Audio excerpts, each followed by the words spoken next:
She saved a patient when everyone refused to help and lost her job the same day. But hours later, luxury cars pulled up to her house and a man stood outside the door ready to change her life. Watch to the end and write in the comments where you're watching us from. The soft hum of the alarm clock was the first sound that greeted Amara Williams as the gray morning light filtered through the thin curtains of her small apartment. She had always been an early riser, a habit drilled into her since childhood, but today, like most days, waking up felt like a chore. Her body ached from the endless hours spent on her feet the day before, and her mind was clouded with the exhaustion that never seemed to leave. She exhaled slowly, staring at the ceiling for a moment before forcing herself to sit up. The apartment was modest, a single-bedroom unit with outdated appliances and barely enough space to move around comfortably. But it was hers, and that was what mattered. She had worked hard to be here, to carve out a life for herself in a city that often felt unwelcoming. She moved through her morning routine with precision. Shower, coffee, a quick scan of the news on her phone, before slipping into her scrubs, the deep blue fabric familiar and reassuring against her skin. Her name badge, clipped neatly onto her chest, was the final touch before she grabbed her bag and headed out the door. The hospital was only a few subway stops away, a ride she had taken so many times that she no longer noticed the world outside the train window. Instead, she mentally prepared herself for the long shift ahead. The emergency department at Westbridge General was always chaotic, filled with the never-ending stream of patients in need of urgent care. Some cases were straightforward: broken bones, minor burns, allergic reactions, but others were far more dire. There were gunshot wounds, overdoses, victims of accidents and violence, people whose lives hung in the balance from the moment they arrived. As she stepped into the hospital lobby, the familiar scent of antiseptic and sterilized air filled her nose. The fluorescent lights buzzed overhead, casting a cold, clinical glow over the bustling hallways. Nurses and doctors moved with purpose, their faces set in varying degrees of exhaustion and focus. Amara had barely clocked in before she was pulled into the rhythm of the day. A patient in triage needed evaluation, a woman clutching her arm and wincing in pain. Amara approached her with the warm smile she always reserved for patients, gently guiding her through a set of questions to assess her condition. But as she worked, she couldn't ignore the way the woman's eyes flickered with hesitation, the brief moment of discomfort before answering. It was a reaction she had seen before, one she had grown used to over the years. She finished the evaluation, handed off the chart to the attending physician, and moved on. But the quiet sting of the woman's reaction lingered. The rest of the morning passed in a blur of activity, taking vitals, checking charts, assisting in minor procedures. She was skilled at what she did, efficient and thorough, but no matter how hard she worked, she couldn't escape the unspoken divide that existed within the hospital. There were the doctors, the nurses, the administrative staff, and then there was her, always an outsider, always the one who had to prove herself twice as hard. She remembered her first months at Westbridge General, the way her colleagues had regarded her with skepticism. Some of it was subtle, overlooked for certain cases, excluded from casual conversations. Other moments were more blatant, like the time a senior nurse had questioned her credentials in front of an entire team, or when a patient had refused to let her treat him, demanding a real nurse instead.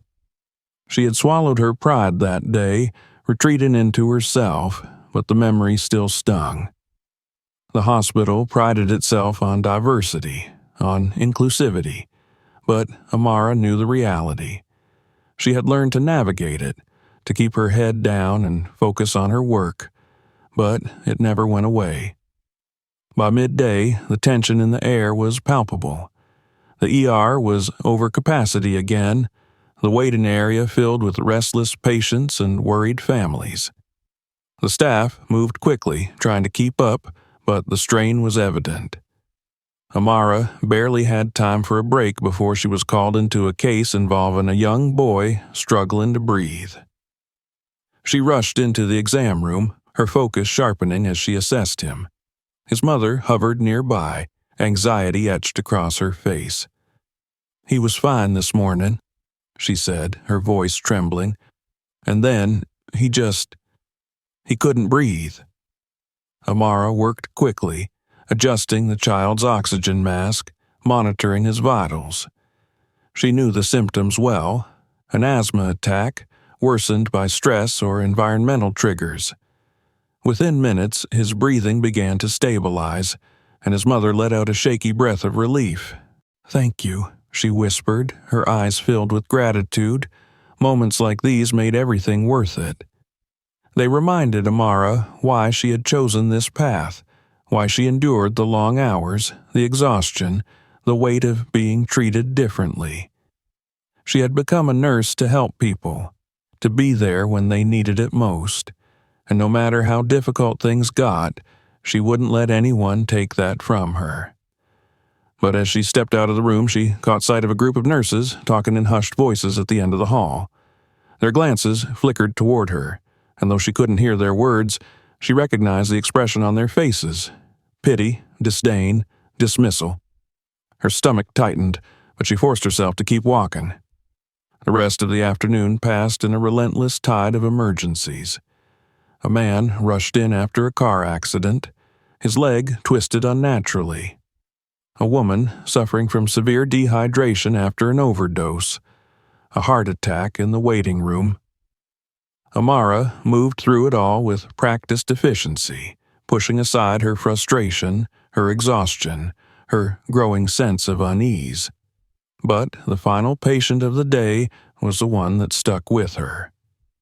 An elderly black woman, her hands trembling as she clutched Amara's wrist. "You're a good nurse," she said softly, her voice tired but full of warmth. "Don't let them push you out." Amara hesitated, something in her chest tightening. She wanted to ask what she meant, if she had noticed the same things Amara had endured for years. But before she could speak, the woman gave her hand one last squeeze and closed her eyes to rest. That night, as Amara changed out of her scrubs and prepared to leave, she couldn't shake the feeling that something was coming. Something inevitable, something she couldn't yet name. She had spent years fighting to belong in a system that had never truly accepted her. But deep down, she was beginning to wonder how much longer she could keep fighting. The shift had already stretched longer than expected, but the relentless pulse of the emergency room never allowed time to slow. Amara moved through the hospital corridors with practiced efficiency, her body running on muscle memory despite the exhaustion weighing on her shoulders. The dim, sterile glow of fluorescent lights cast an eerie stillness over the late-night atmosphere, making every movement seem heavier, every sound sharper. The hushed voices of the nurses, the beeping of monitors, the occasional muffled groan of a patient, all of it blended into the usual rhythm of her world. She had been preparing to wrap up her shift, running through her final checklist, when the sudden commotion at the entrance shattered the thin veil of routine. The emergency doors burst open with a force that sent a rush of cool air sweeping through the hall, followed by the frantic shouts of paramedics wheeling in a stretcher. The patient lay motionless beneath a crumpled sheet, his body barely visible under the dark stains of blood soaking through his clothes. The paramedics' voices were sharp, urgent. Male, early 30s, multiple stab wounds to the abdomen and chest, significant blood loss, pressure unstable. He's crashing. We need a team now. The entire ER seemed to shift in response, the air thickening as nurses and doctors exchanged wary glances. There was an unspoken hesitation, a ripple of reluctance that Amara felt immediately. She had seen this reaction before. When certain patients arrived at death's door, the hospital bureaucracy suddenly became rigid.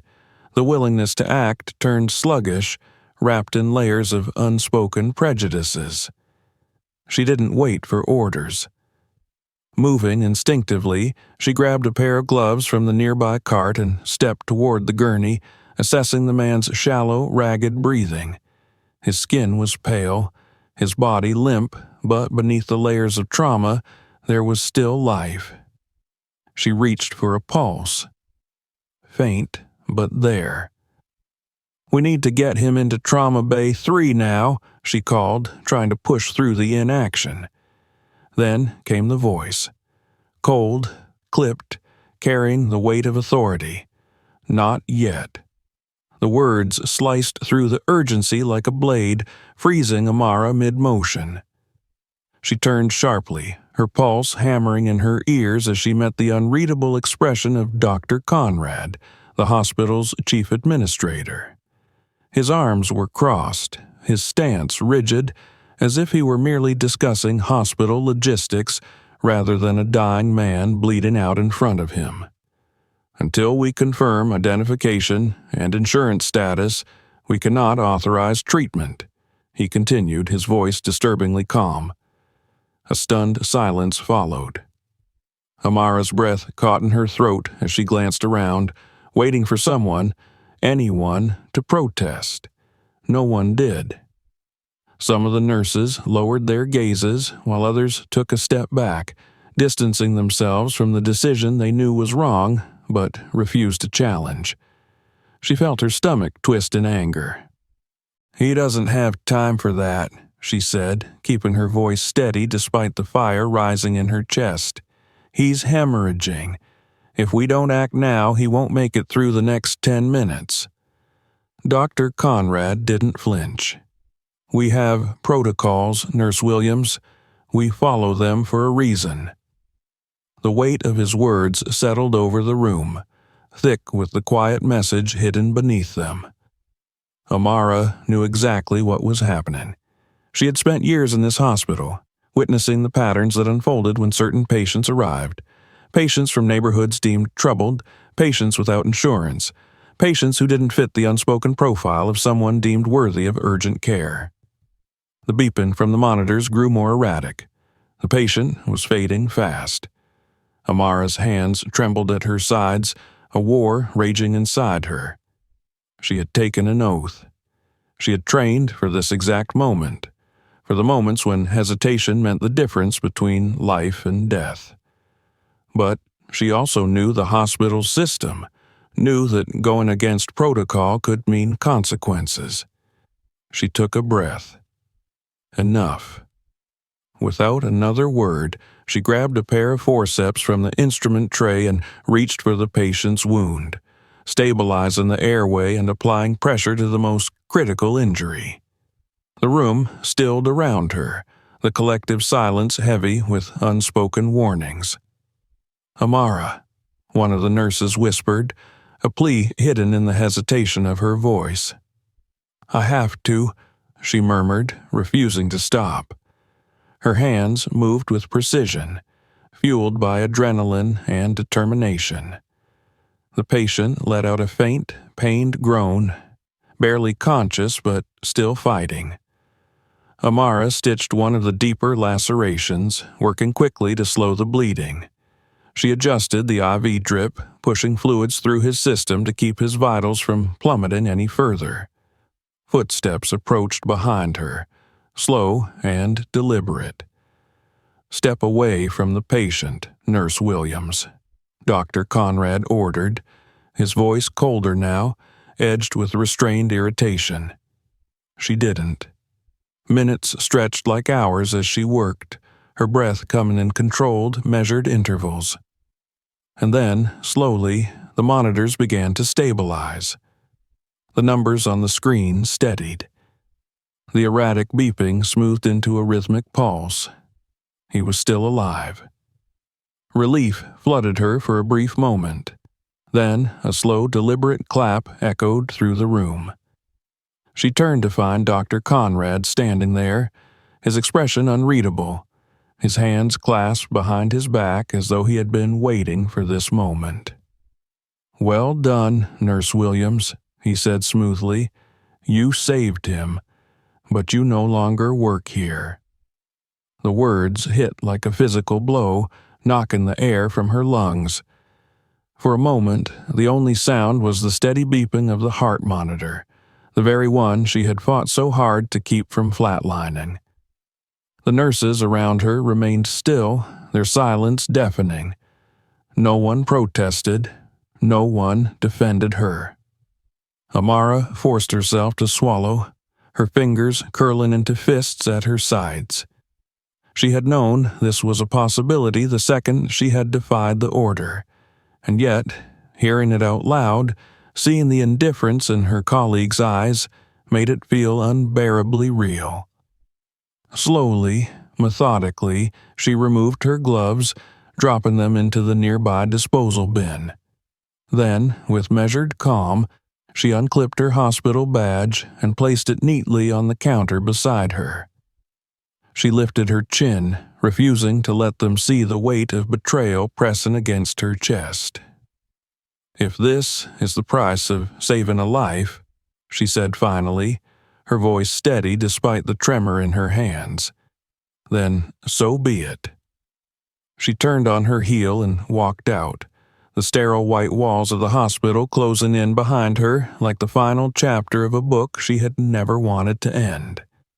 Outside, the night air was crisp, cutting against her skin as she stepped onto the quiet street. The hospital loomed behind her, the place she had dedicated years of her life to, the place she had sacrificed for, the place that had discarded her without hesitation. She had lost everything: her career, her stability, her future. But deep in her chest, beneath the grief and the anger, there was something else. Something that whispered, "This is not the end."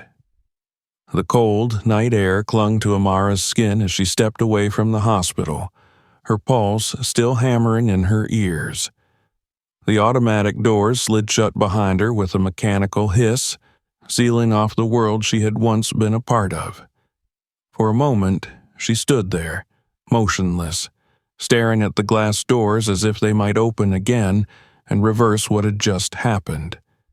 But they didn't. There was no going back. Her hands clenched at her sides, the reality of her situation sinking in. Fired, dismissed, cast out without a second thought. She had spent years in that hospital, working tirelessly, proving herself time and time again. And yet, when the moment came, none of it had mattered. No one had defended her. No one had spoken up. She forced herself to move, stepping onto the pavement, her shoes clicking softly against the concrete. The city stretched before her, illuminated by the glow of distant streetlights. Cars passed in the distance, their headlights casting brief flashes of light across the hospital's towering facade. Life moved on, indifferent to what had just happened. Her apartment was a short bus ride away, but she wasn't ready to go home, not yet. Instead, she walked. Her thoughts churned as she moved through the dimly lit streets, past closed storefronts and the occasional cluster of late-night pedestrians. She replayed the moment in the ER over and over again in her mind, the cold finality in Dr. Conrad's voice, the way her colleagues had looked away, the silence that had followed her out the door. She had known for a long time that the hospital's administration didn't see her as an equal. They had tolerated her, begrudgingly acknowledged her skills when it was convenient. But they had never valued her, not truly, and tonight had proved it. Still, she had expected at least a flicker of support, a word, a gesture. But there had been nothing. She swallowed hard, pushing the thought away. Dwelling on it wouldn't change anything. The distant hum of the city wrapped around her as she kept walking, letting the rhythm of her steps drown out the noise in her head. She passed by a late-night diner, its neon sign flickering with an eerie hum. A group of teenagers sat at one of the outdoor tables, laughing over milkshakes, their world far removed from hers. She envied them just for a moment. The simplicity of their joy, the ease with which they existed in the world. She turned down a quieter street where the glow of streetlights cast long shadows against the pavement. The air smelled of rain, though the sky remained dry. Her body ached with exhaustion, but sleep was the last thing on her mind. She had lost everything: her career, her security, the future she had spent years building. The weight of it settled in her chest, heavy and suffocating, but beneath it, something else burned. She had done the right thing. No matter the cost, no matter the consequences, she had done what she had sworn to do. She had saved a life, and if she had to make the same choice again, she knew she wouldn't hesitate. That thought gave her the smallest sliver of comfort as she continued walking, her hands buried in the pockets of her coat. By the time she reached her apartment, the city had quieted, the distant hum of traffic fading into the night. She climbed the narrow staircase to her unit, unlocking the door with slow, deliberate movements. Inside, the space felt smaller than usual. The single lamp by the couch cast long shadows across the walls, flickering slightly with the occasional hum of the old refrigerator. The familiar creaks of the floorboards beneath her feet were a reminder that, at least for now, this was still her home.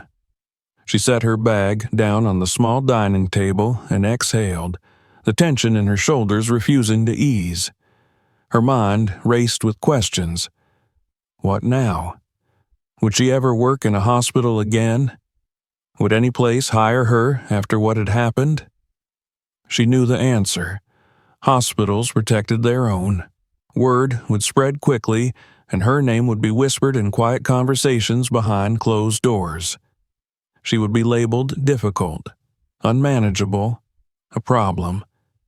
And yet, despite it all, she didn't regret what she had done.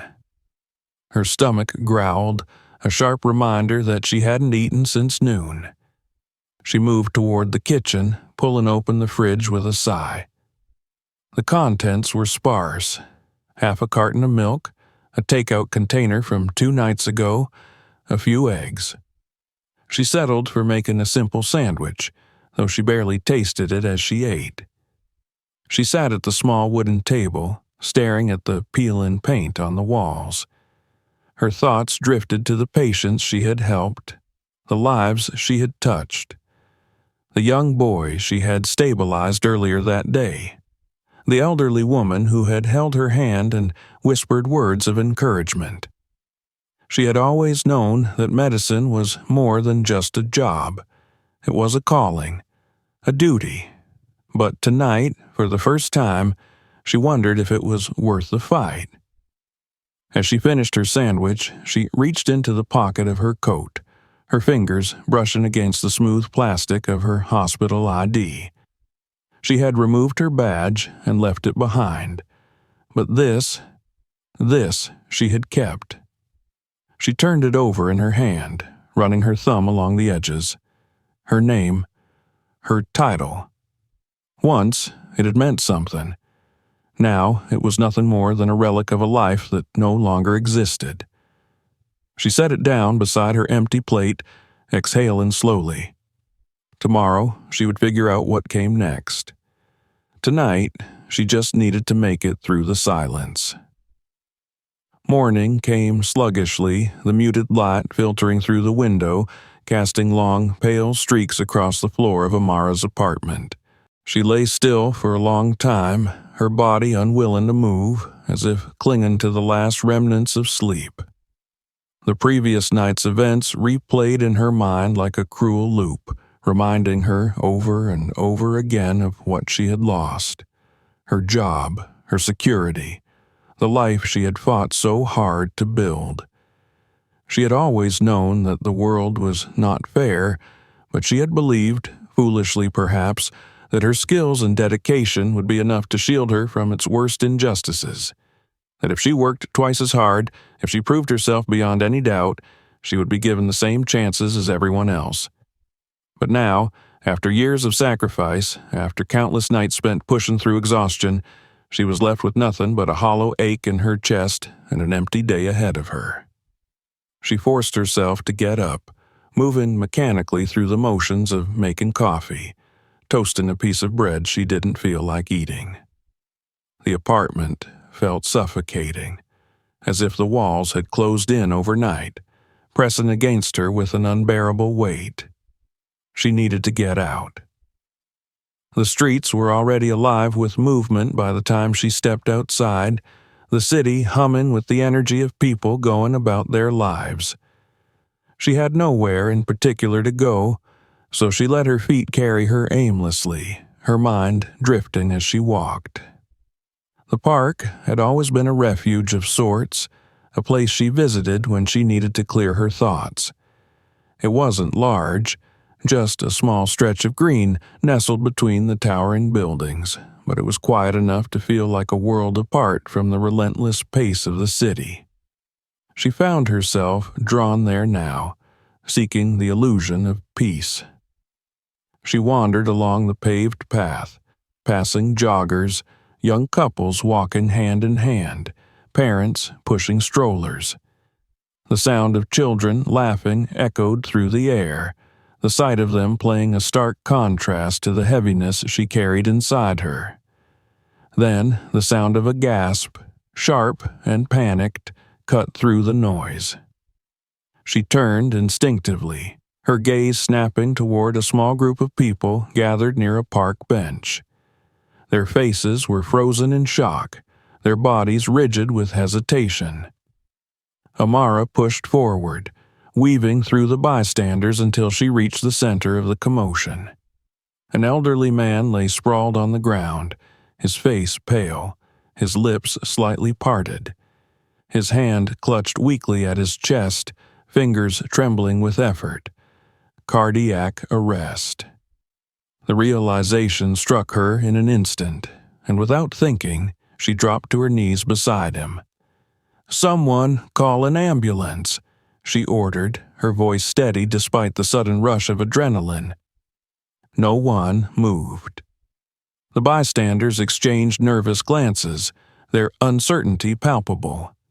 Some held their phones, but instead of dialing for help, they were recording, their eyes locked on their screens rather than the man fighting for his life. Frustration flared inside her, but she pushed it aside, placing 2 fingers against the man's neck. No pulse. Time was slipping away. She laced her fingers together and pressed down against his chest, beginning compressions. She counted under her breath, each push sending a surge of pressure through her arms, but she didn't let up. The world around her faded, the murmurs of the crowd becoming distant noise. It was just her and him now. 1, 2, 3, 4, 30 compressions, 2 breaths. She tilted his head back, pinched his nose, and breathed into his mouth. His chest rose slightly, then fell, again. The seconds stretched into eternity. Again. Her arms burned, her muscles aching, but she kept going. "Come on, stay with me." A gasp, sudden and sharp, shattered the tension. The man's eyelids fluttered, his body jerking slightly before his breathing evened out. A collective exhale swept through the crowd, murmurs of amazement rippling outward. The distant wail of sirens grew louder, the approaching ambulance weaving through the city streets. Amara sat back, her pulse pounding in her ears, her hands still trembling from the exertion. Relief flooded her, though the weight of everything she had lost still lingered at the edges of her mind. "Sir, can you hear me?" she asked softly, placing a hand on the man's shoulder. His eyes barely opened, but he nodded weakly. Then a voice, smooth and measured, broke through the moment. "You saved his life." She looked up to see a man kneeling beside her.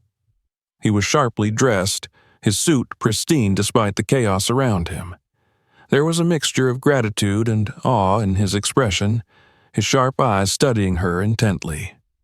"May I have your name?" he asked, his tone both polite and firm. She hesitated. "Why?" "Because," he said simply, glancing at the elderly man now being lifted onto a stretcher by the paramedics, "Mr. Grant is not just anyone." Grant. The name stirred something in her memory, but she was too drained to piece it together. The man extended a hand, his fingers hovering expectantly. "Your contact information," he clarified, "in case he wants to thank you personally." She glanced down at herself, at her wrinkled scrubs, now stained from kneeling on the ground, at her trembling fingers, still curled slightly from the effort of compressions. Without thinking, she reached into her pocket and pulled out the hospital ID she had kept from the night before, the last remnant of the life she had left behind. She handed it over.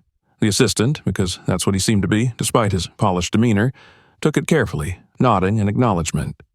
"Thank you," he said simply before rising to his feet. The ambulance doors closed behind the elderly man, its sirens piercing the morning air as it pulled away. Amara sat there for a moment longer, staring at the empty space where the man had just been. The murmurs of the crowd continued around her, some voices murmuring in admiration, others still lost in the spectacle of what had just happened.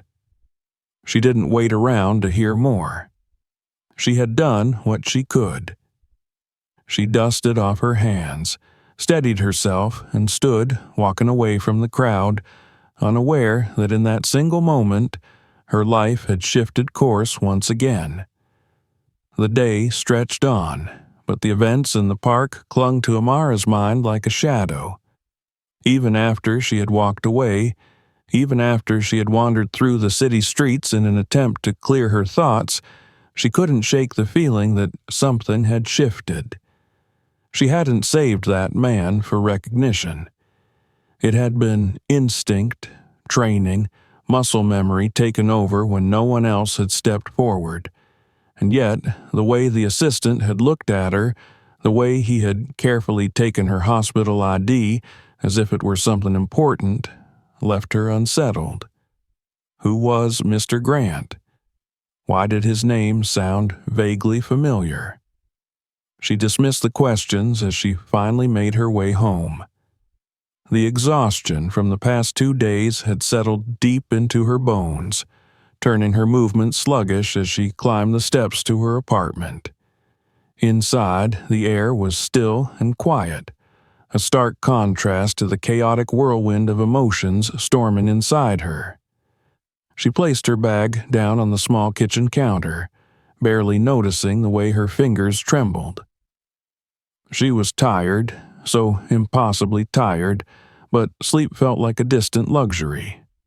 Instead, she sank onto the worn couch, curling her legs beneath her as she let out a slow breath. She needed to figure out what came next. She had enough savings to get by for a short while, but not forever. Job hunting would be a challenge.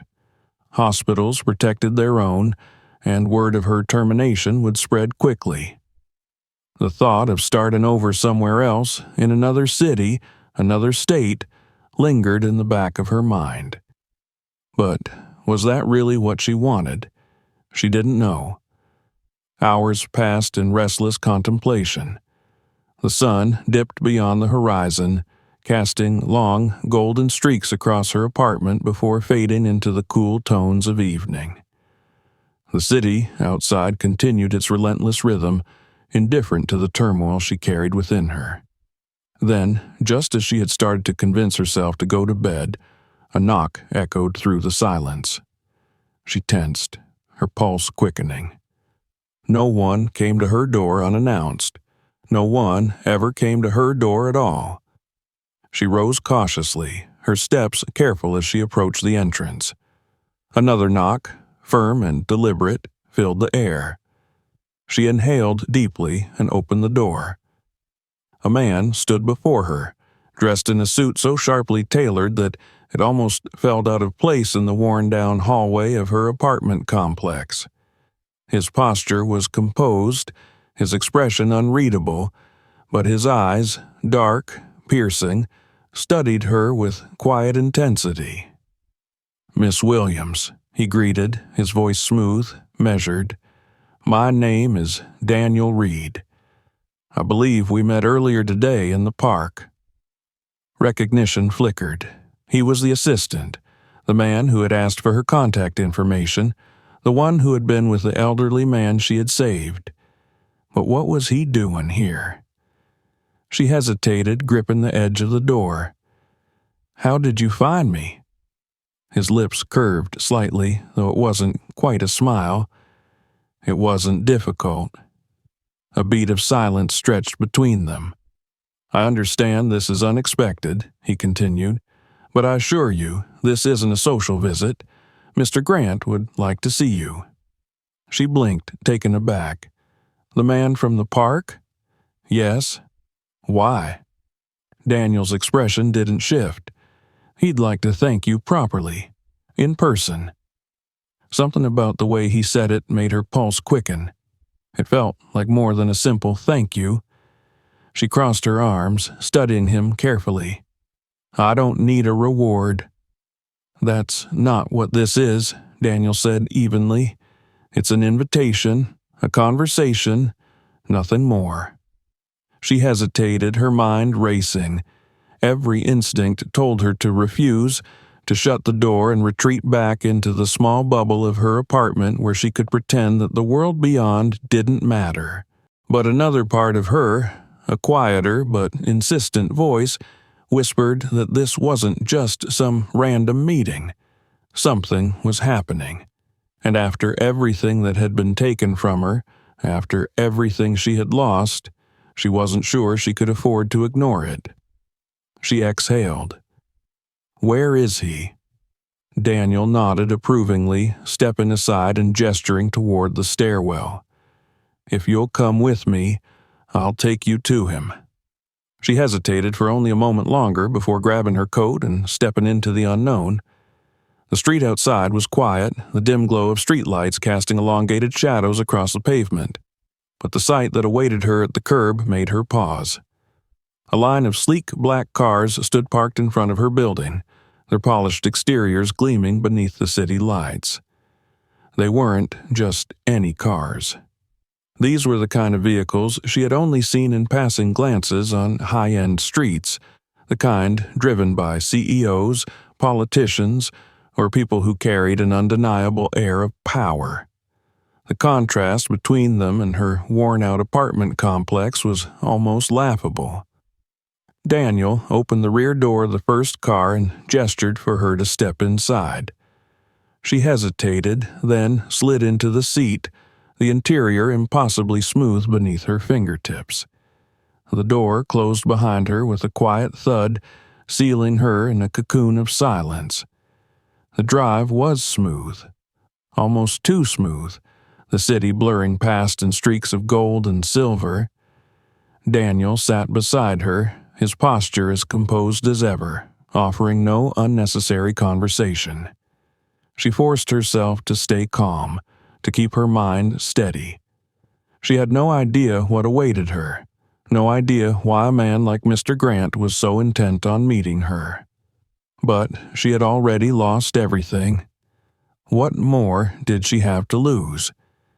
After what felt like an eternity, the car finally slowed, turning onto a private driveway lined with towering trees. The building ahead was not what she had expected. It wasn't an office, it wasn't a mansion, it was a restaurant, but not just any restaurant. The exterior was sleek and modern, the kind of place that catered to the elite, where meals cost more than her monthly rent. Daniel stepped out first, opening the door for her. "Right this way," he said, leading her toward the entrance. The moment she stepped inside, the hushed elegance of the place wrapped around her. The lighting was soft, the air thick with the scent of something decadent. Every table was adorned with white linen, delicate glassware, and flickering candles. A few patrons sat in quiet conversation, their presence exuding wealth and influence. And then she saw him.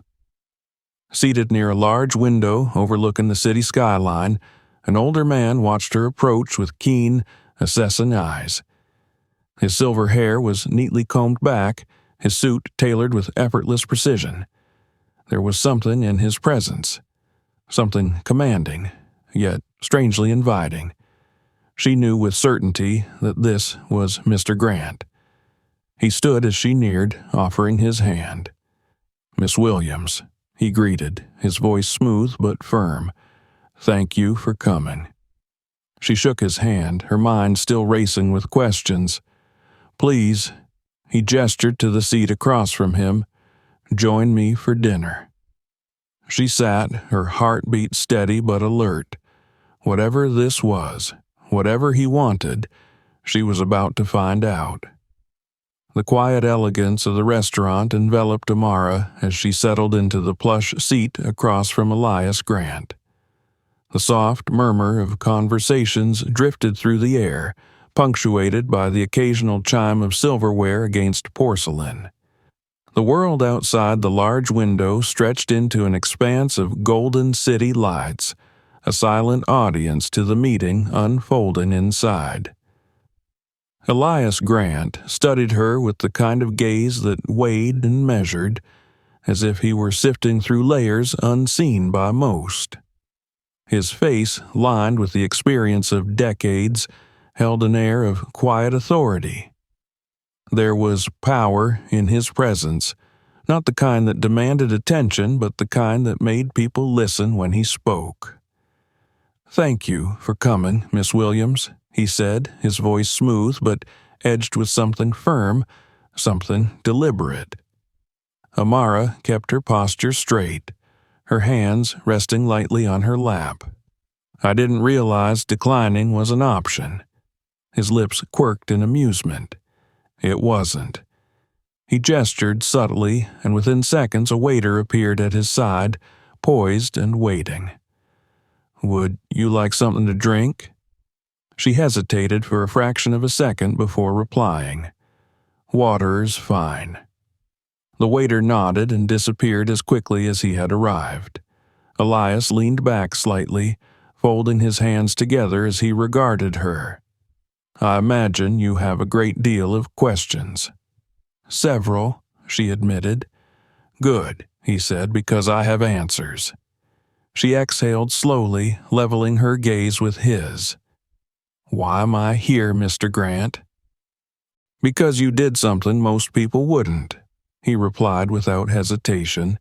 "You saw a man collapse in the park, and instead of waiting, instead of hesitating, you acted. You took control of the situation. You saved my life." Her brows furrowed slightly. "You make it sound like I had a choice. I was the only one who knew what to do." "Exactly," he said, his expression unreadable. "Which is why I wanted to meet you. People talk about saving lives every day, but when the moment arrives, most freeze. Most look around, waiting for someone else to take responsibility. You didn't." Amara remained silent, her fingers curling slightly against her lap. She didn't do what she did for recognition. She had never needed validation for her choices before. "I wasn't expecting a reward," she said after a moment. "This isn't a reward," Elias said, his voice taking on a sharper edge. "It's an opportunity."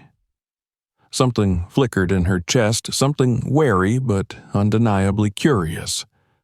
The waiter returned, placing her glass of water in front of her before retreating once more. Elias barely acknowledged the movement, his focus still entirely on her. "You were fired," he said, his tone devoid of judgment but laced with certainty. Her stomach tightened, but she kept her expression neutral. I was? Why? She let out a slow breath, knowing there was no use in hiding the truth. Because I did my job, because I chose to help someone when I was told not to. Elias nodded slightly, as if he had already known the answer. And if you could go back, would you do anything differently? No, she said without hesitation. His gaze held hers for a long moment, something unreadable flickering behind his eyes. Then he nodded, as if she had passed some kind of invisible test. You were fired because the hospital saw you as a liability, he said, because they value bureaucracy over human lives. But I see something different. I see someone who refuses to compromise on what's right. Amara frowned slightly. What exactly are you offering me, Mr. Grant? He took a measured sip of his drink before setting the glass down with deliberate precision. For years, I have invested in hospitals, he began. Private, public, research institutions, you name it. I have seen how the system works, and I have seen how it fails. I have spent the last decade searching for the right people to help change that system. She listened intently, waiting for him to continue. I have built hospitals, but hospitals are still bound by red tape, by regulations that put policy above people. What I want to do now is something different. I want to create a medical initiative that operates outside of that system. A place where doctors and nurses don't have to choose between following protocol and saving a life. She stared at him, trying to process what he was saying. You want to build a hospital with no bureaucracy? He nodded. Exactly. She almost laughed. That's impossible. It's difficult, he corrected. Not impossible. She shook her head. You'd never get approval for something like that. The government, the insurance companies. I have the money to fund it entirely, he interrupted, his tone unwavering. No need for insurance, no need for outside approval. Just medicine, just saving lives. Amara's heart pounded against her ribs. She had spent her entire career fighting the very system he was talking about dismantling. She had seen firsthand how it failed people, how it left the most vulnerable behind. And now, sitting across from her, was a man who had the resources to change that. She swallowed. And what does this have to do with me? Elias leaned forward slightly, his eyes sharp. I want you to run it. The words hit her like a physical force. She blinked. You want me? To build the foundation, he confirmed. To create the structure. To decide how this will work. To hire the people who believe in the same things you do. To make the rules. Her breath hitched slightly. Why me? Because you've already proven you're willing to do what's necessary, he said simply. And because I don't believe in coincidences. You were fired for saving someone's life. And less than a day later, you saved mine. She exhaled slowly, her hands pressing against her thighs to keep them steady. And if I say no? He didn't flinch. Then I'll find someone else. Silence stretched between them. She had spent years fighting a losing battle. She had tried to do the right thing, and it had cost her everything. And now, for the first time, someone was offering her the chance to change the game entirely. She thought about all the patients she had been forced to turn away. She thought about the ones she had saved despite the rules. She thought about the ones she hadn't been able to save because of them. Her fingers curled into fists. I need time to think, she said finally. Elias nodded. Take it. He reached into his jacket pocket and pulled out a sleek black card with gold lettering, placing it on the table between them. Call me when you have an answer. She stared at the card for a long moment before picking it up. The city lights reflected in the window beside them, stretching into the vast unknown. She had spent so long being told no. For the first time in her life, she was being given the chance to say yes. The city had barely begun to stir when Amara sat at the small wooden table in her apartment, staring at the black business card Elias Grant had left her. The sleek gold lettering caught the dim morning light filtering through the window, the name and number standing out against the darkness. She traced the edges with her fingers, as if the weight of the decision could somehow be measured through touch alone. She had spent the night in restless contemplation, torn between logic and instinct.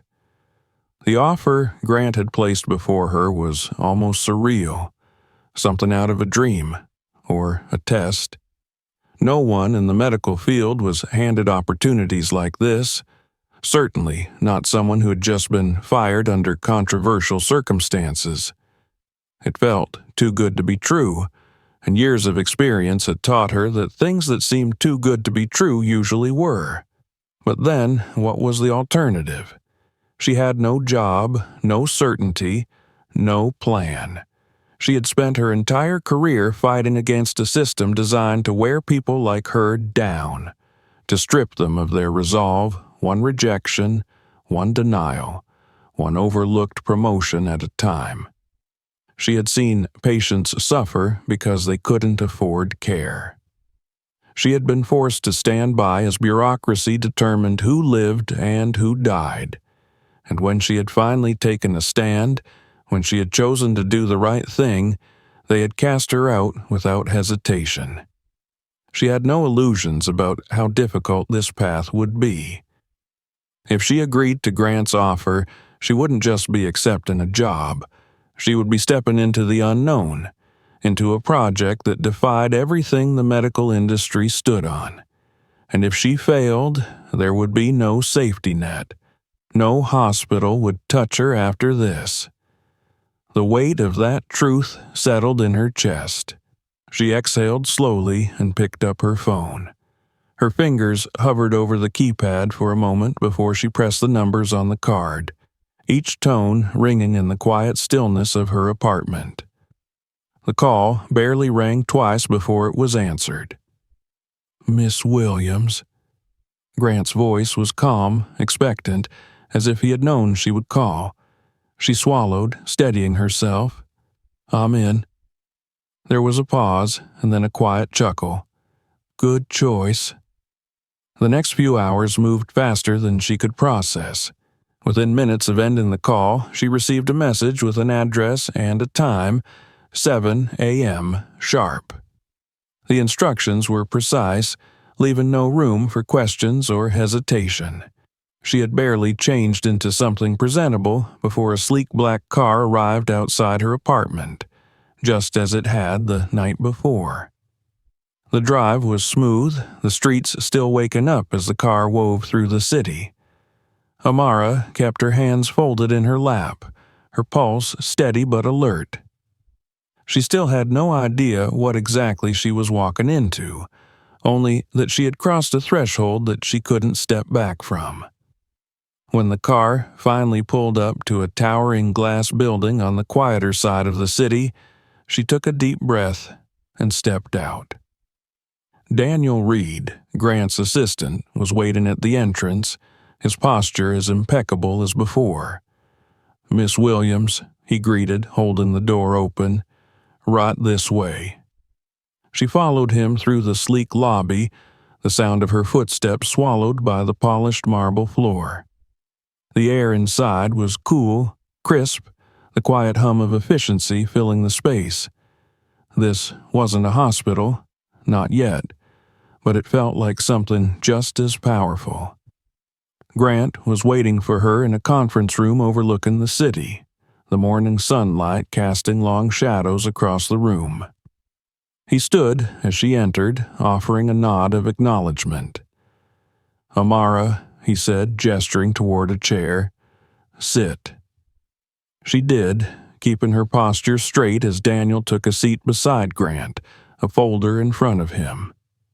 "I won't waste your time," Grant said, leaning forward. "This project is already in motion. We have the funding. We have the infrastructure.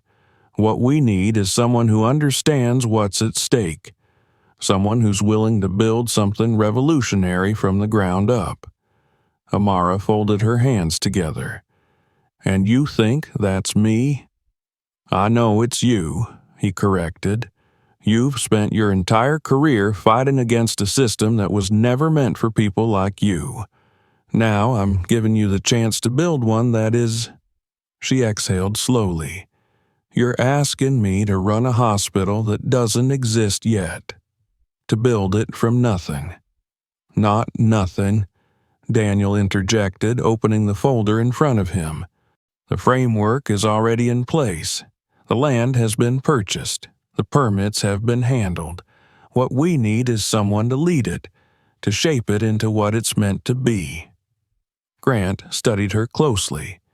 "You'll have full control over the medical team, the policies, the procedures. No insurance companies dictating treatment. No administrators interfering with patient care. Just medicine, the way it was meant to be." Her heart pounded, but she kept her expression steady. "And if it fails?" "It won't," Grant said simply. She let the weight of his words settle, considering them carefully. It would be a risk, a massive one. But wasn't that what medicine was supposed to be? A willingness to fight for those who couldn't fight for themselves?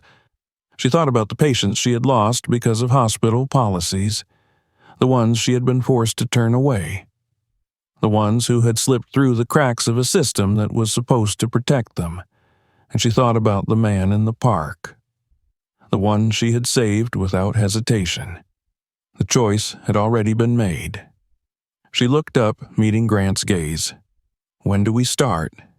His lips curved slightly, the closest thing to a smile she had seen from him. "Now." The rest of the day moved in a blur. Meetings, logistics. The first steps toward something that no one had ever attempted before. Amara absorbed every detail, every plan, every challenge that lay ahead. It was overwhelming, exhilarating, terrifying. By the time she finally returned to her apartment that night, exhaustion settled deep into her bones. But for the first time in days, it wasn't the kind that came from defeat. She stood in her small living room, staring at the city beyond her window. She had lost everything, but maybe, just maybe, she had gained something far greater. The morning light streamed through the floor-to-ceiling windows of the hospital's main lobby, casting long golden beams across the polished floors. Amara stood just inside the entrance, staring up at the plaque mounted beside the glass doors. Williams Health Initiative. Her name. Engraved into the very foundation of the place she had been tasked with building. She traced the letters with her gaze, feeling the weight of what they represented. This wasn't just a hospital. It was a statement, a promise, a revolution in the making. Months had passed since she had first sat across from Elias Grant in that dimly lit restaurant, trying to make sense of the impossible offer he had placed before her. And now, here she was, standing in the center of something that had once seemed unthinkable. The building was modern, sleek without feeling sterile. Unlike the cold, bureaucratic hospitals she had spent her career in, this space was designed with intention. The waiting area didn't feel like a place where people were left to languish for hours, wondering if they would ever be seen. There were no long, miserable rows of metal chairs, no harsh fluorescent lighting washing out the faces of the sick and desperate. Instead, there were comfortable seats, warm-colored walls, and natural light pouring in from large windows. The scent of antiseptic didn't choke the air. Instead, there was a faint trace of something calming, something that made the space feel less like a facility and more like a place where healing actually happened. It was more than she had ever dreamed possible. She walked slowly through the halls, listening to the soft hum of activity around her. The sound of nurses and doctors moving with purpose, but without the frantic, overburdened energy she had grown so used to. There was no whispering about insurance approvals, no hushed complaints about patients who couldn't pay. Everyone here had been chosen because they believed in the same thing she did, that medicine should be about people, not policies. In one of the exam rooms, she saw a young boy sitting on the edge of an exam table, swinging his legs as a nurse gently checked his arm. His mother stood beside him, relief evident in the way her shoulders had relaxed. Across the hall, an elderly man was speaking with a doctor who wasn't rushing through the conversation, who wasn't checking the time or worrying about the next patient waiting in line. He was listening, really listening. Amara swallowed past the lump in her throat. This was what she had fought for. This was why she had walked away from the system that had turned its back on her. She turned a corner and nearly collided with Elias Grant. He stood with his hands in his pockets, his ever-present calm unwavering. His sharp eyes studied her for a moment before he spoke. "Quite a sight, isn't it?" She nodded.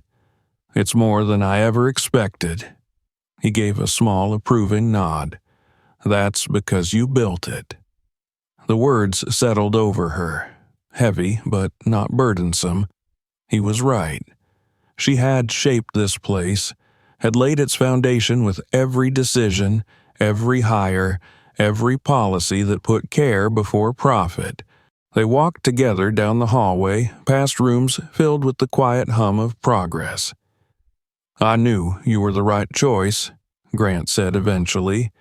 "From the moment you put your career on the line for a stranger, I knew." Amara glanced at him. "I didn't do it for recognition." "I know," he said simply. "That's why you're here." They stopped in front of a glass door that led to an office. Her office. Inside, a sleek desk sat waiting, medical journals neatly stacked beside a laptop. A fresh stethoscope rested on the desk surface, an invitation to get to work. Grant gestured toward the door. "Are you ready?" She took a deep breath, looking around at the hospital she had helped create. She had lost everything once, but in doing so, she had gained something greater than she had ever imagined.